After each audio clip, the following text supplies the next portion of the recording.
Jadi Nabi itu rileks. Lagi-lagi itu menguntungkan Islam. Bakas aurat menguntungkan Islam, bakas halalnya nikah menguntungkan Islam, bakas ngeritik zina menguntungkan Islam. Sementara orang berdoa orientasinya dirinya tentu baik ya, tentu baik. Kalau baiknya sih baik, tapi enggak kelasnya dibanding yang mengajarkan halal haram ya. Tentu baik tapi enggak kelasnya, seorang tidak kelasnya dibanding yang ngendikan apa? Halal haram. Nggak terbuk simbolo dewi. Dongo ora penting, cangkemmu sing ngomong ngono sapa bocah kok. Bocah kok angel temen bener no kowe. Angel nerangno wong bidol kok angel. Senengane nyimpul, ngaji ra paham kok. Amit-amit tenan saiki. Ya tapi resiko dadi tokoh wong do nyimpal aku kadang aku sing duwe narasumber ra paham ngono kok terus do nyimpul paham. Ada bingung. Tapi swakana amruhe koderom Madura, pangeran kersane ngono wis. Repot-repot. Tapi ben ngono, sing rame-rame dunya. Lu ngaji ora paham tapi senengane apa? Nah, misalnya terus jadi doa itu enggak penting, sementing ngaji. Kowe ngaji ora paham. Wis ora usah simpul, wis pokoke mau ngaji mau rungokno. Mau ora paham style meneh. Wis ngono ae bar ku ya wis, ora usah nyimpul wis bar wis. Ribet kemarin. Ya oke milih ya dadi eling-eling ya. Karena kelebihannya orang menerangkan halal haram tadi, dia ngomong atau mengkampanyakan apa yang menjadi keinginan Islam. Keinginan Islam tentu apa? Ingkarul mungkar, mengingkari barang yang seharusnya diingkari dan melakukan satu kebaikan. Dan itu hanya bisa dijelaskan dengan ilmu. Misalnya barokahnya nikah. Orang jelas anaknya siapa, sehingga yang berkewajiban nafkahi siapa? Barokahnya nikah, ini istrinya siapa? Yang wajib menafkahi siapa? Jelas. Tapi kalau zina, ini anaknya siapa? Gak jelas. Istrinya siapa? Maka terjadi kekacauan sosial. Nah, akhirnya Islam itu bangga be wong alim perkara nih. Dia yang bisa menjelaskan hikmahnya Islam mengharamkan zina, mensyariatkan nikah. Lah nek wong donga kan gak terus mojok Gusti kula nyuwun bojo ae. Terus kan bojo ayu ku piye? Kan sing untung kowe tok umpama disembadani pangeran sing untung kan. Untungnya Islam apa? Beda dengan penjelasan pentingnya nikah, haramnya sifah atau haramnya terus kowe nerangno. Oh barokahnya nikah. Zainab milik siapa jelas, Sri milik siapa jelas, anaknya anak siapa jelas. Kewajiban nafkahnya kepada siapa?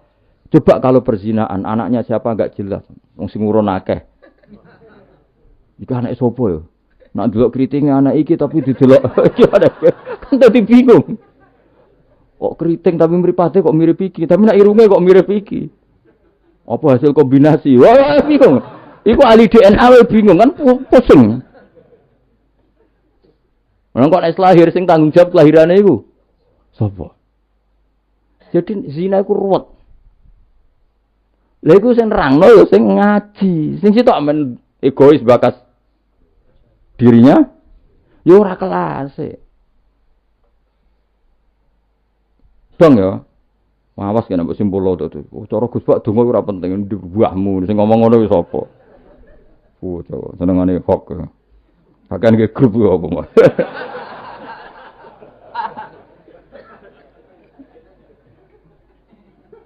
Repot-repot. Angel nerangno kowe angel. Muga disepuro pangeran. Gak disepuro ora apa-apa, kelakuan ngono ora balen. Mun wae terusno ya. Pokoke ngaji ge, pokoke nomor 1 menapa? Ngaji. Piye ngaji ku dadekno ilmu. Ilmu iku pertama sing disebut Allah ketika nurono surat Iqra. Allah nu pas nurono surat Iqra mboten bakas donga, mboten kan nomor. Dibakas ilmu. Iqra bismi rabbikal ladzi khalaq khalaqal insana min 'alaq. Baca itu menjadikan dan ketika Allah mengenalkan sifatnya, sifat yang pertama dikenalkan diantaranya apa? Allamal insana malam ya'lam. Jadi Allah itu mensifati dirinya apa? Mengertikan manusia sesuatu yang manusia tidak ngerti. Jadi hubungan Allah dengan manusia pertama apa? Hubungan ilmu. Dari tidak tahu ditahukan. Jadi ora ono niku surat Iqra pertama aja bawah doa ibadi ora ono. Iku nomor sekian. Yang pertama dikenal apa? Allamal insana malam ya alam. Allah adalah zat yang mengertikan manusia apa yang manusia tidak ngerti. Jadi agama ini hubungannya Allah dan hambanya pertama juga urusan ilmu. Ya pertama juga urusan apa? Ilmu. Lalu ngaji, gua ya les ngaji. Gua kitab, gua pulpen, gua rekaman. Wah itu sudah sesuai perangkat ilmu. Kudune kowe wis ngalim. Kurang apa nih? Kitab mbok gawa. Pulpen mbok gawa rekaman. Ngaji mbek wong alim. Kurang apa nih? Enggak ada masalah dalam sehnya. Berarti masalah ada pada siapa coba?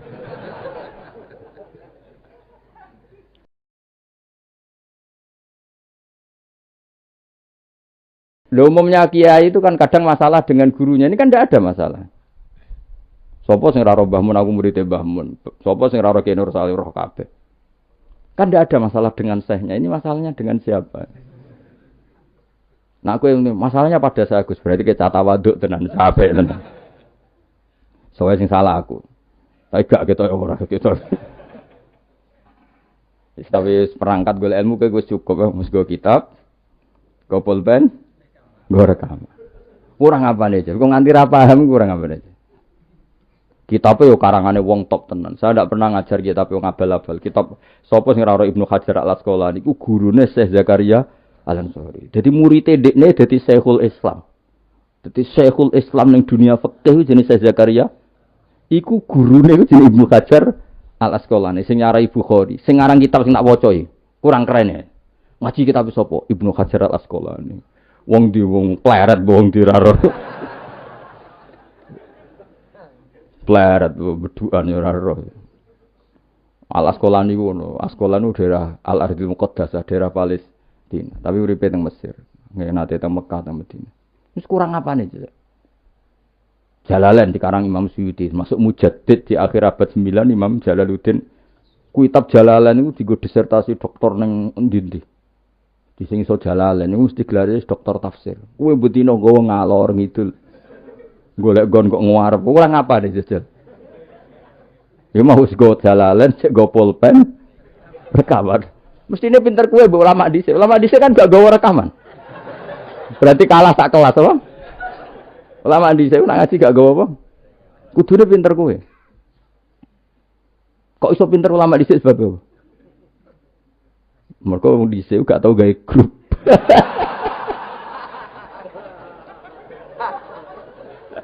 Oh, nah. Ngaji ra paham. Ngaji kok amen nggih. Masyaallah ya Allah, samit amin. Men kenalan wis. Serapa apa zaman akhir. Arasane silaturahim. Mempererat tali apa? Repot-repot. Sing jelas iku kula kulinakno aja disimpulno. Mergo kesimpulan itu subjektif. Jadi misalnya gini ya, beda ya. Saya itu sangat mencintai, bukan sekedar mencintai, sangat mencintai guru-guru kita. Ya, saya ini rungokno tenan ya. Saya sangat mencintai guru-guru kita, ya utamanya guru-guru kita kayak Mas saya Sarang, Mas saya, ya semuanya semua Mas saya termasuk Lirboyo, Peloso, Sidogiri, semuanya Kudus, Kajen, Krapyak, semuanya kita mencintai, menghormati.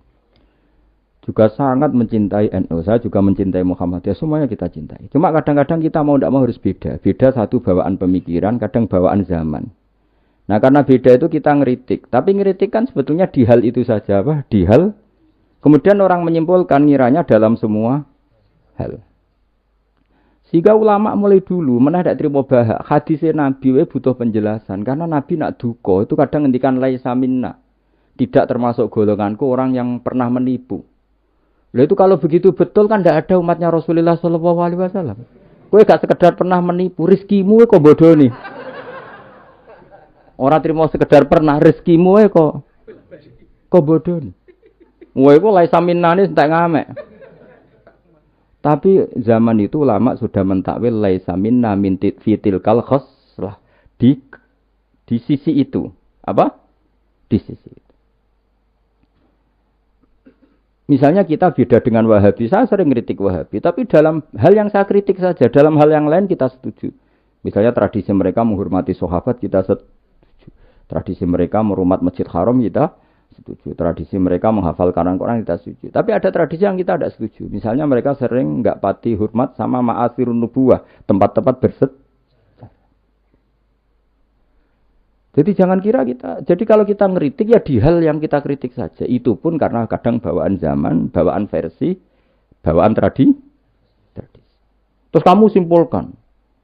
Misalnya kamu simpulkan, Gus Bak benci Wahabi ya ndak juga dalam hal yang kita ndak cocok. Yang kita cocok ya cocok kayak tadi misalnya Said Muhammad tuh kalau ngarang kitab meskipun beliau beda dengan Wahabi, kalau muji ya biasa dalam hal yang sama. Apa dalam hal yang sama karena mereka bermadhab. Ya misalnya nyuwun sewu misalnya pengajian umum, saya juga suka dari segi syiar, dari segi apa? Syiar. Tapi ada hal-hal yang memaksakan, itu mesti saya kritik. Wong karuan kiai cilik ning desa kok pengen pengajian akbar. Akhirnya panitiane door to door 2 wulan sedurunge pengajian. Angger wong ditari. Tapi kalau sudah levelnya memang pondok besar, buatnya besar, keuangannya besar, itu kan memang enggak berat. Tapi kalau yang desa-desa sampai pengajian gede, 2 wulan atau 3 wulan oleh door to door gitu. Wong nganti angger wong dijaluki napa? Subhan.